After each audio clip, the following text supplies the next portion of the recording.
I'm Josua Rine, licensed professional counselor, and this is what happens after you react.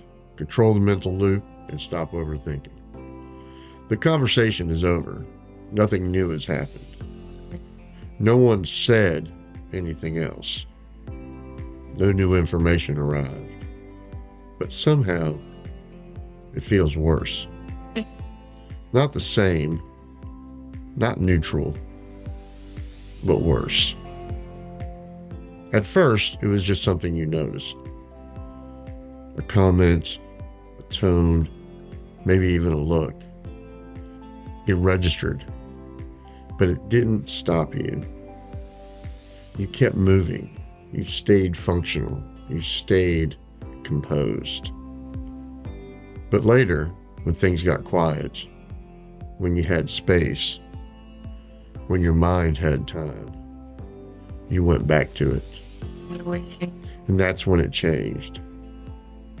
Now it's not just something that happened. Now it's something that means something. This is where the loop becomes powerful, because the first experience is the event, but the second experience is interpretation. And interpretation is where emotion grows. You start asking questions like, what did they mean by that? Why did that bother me? Was that intentional? And then without realizing it, you start answering your own questions. He was being disrespectful. She doesn't take me seriously. That wasn't okay. And now the situation has changed, not externally, but internally. The mental loop doesn't just replay the moment. It builds on it. Every time you revisit it, it stacks. You don't go back to the original version. You go back to the last version that you created. And then you add more to it. That could be more meaning, more certainty, oftentimes more emotion. That's why it begins to feel stronger every time you revisit it, because it is stronger. By revisiting it, you've been adding layers to it. So let's walk this out in real time. You have a conversation. Someone says something short, maybe a little sharp. In the moment you think, that felt off. But you move on. However, later you think, why did they say it like that? And that usually leads to, they didn't need to say it like that. And that stacks into, that was disrespectful. Which layers into, they always do this. And then it's, I should have said something. Then it's, next time, I'm not letting that slide. Now you're not just thinking about the event.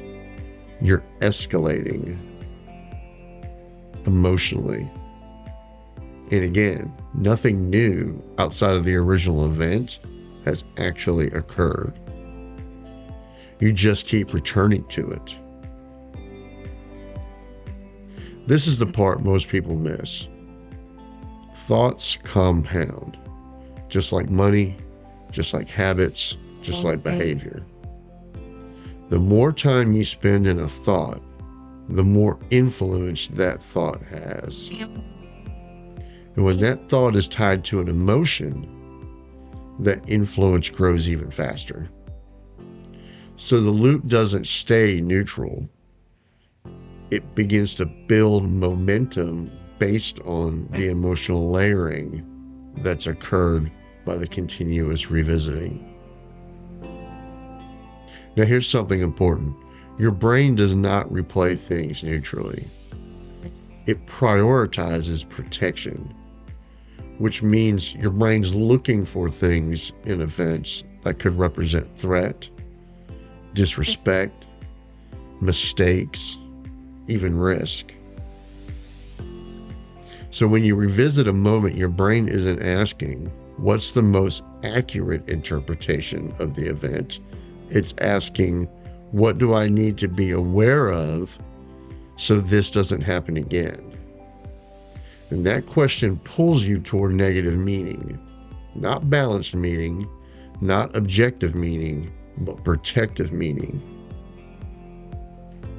So now ask yourself this: is the situation actually getting worse, or are you just spending more time thinking about it?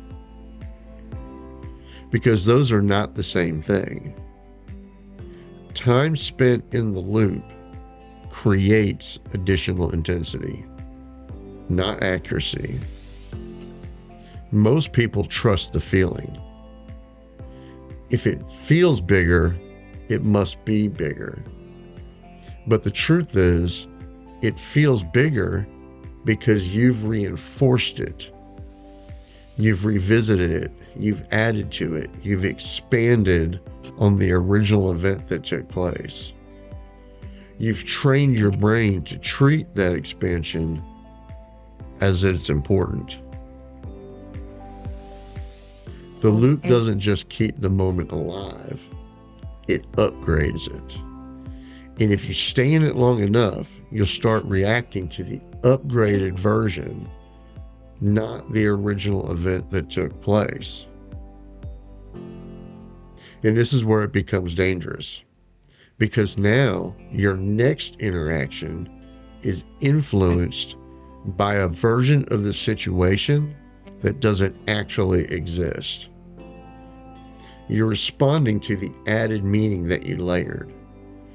You're responding to the repeated emotion that you stacked. You're responding to the reinforced interpretation that you created, not just what actually took place during the event. And that's how the loop shapes behavior. So here's the skill I want you to build. When something feels bigger later, slow it down.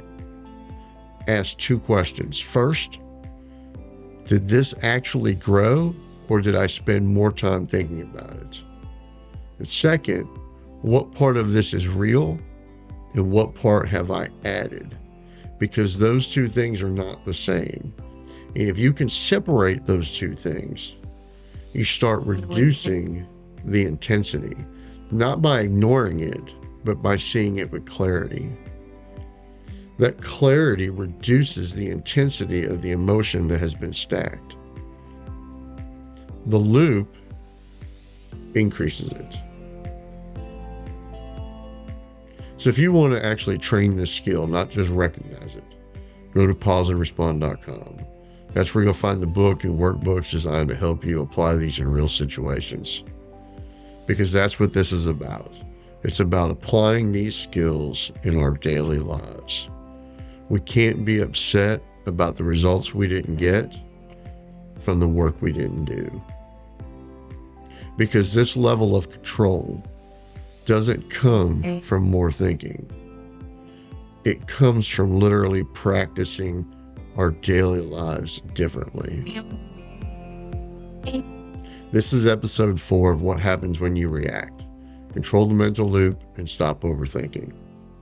If you're serious about gaining control after the moment, not just doing it, stay with the series.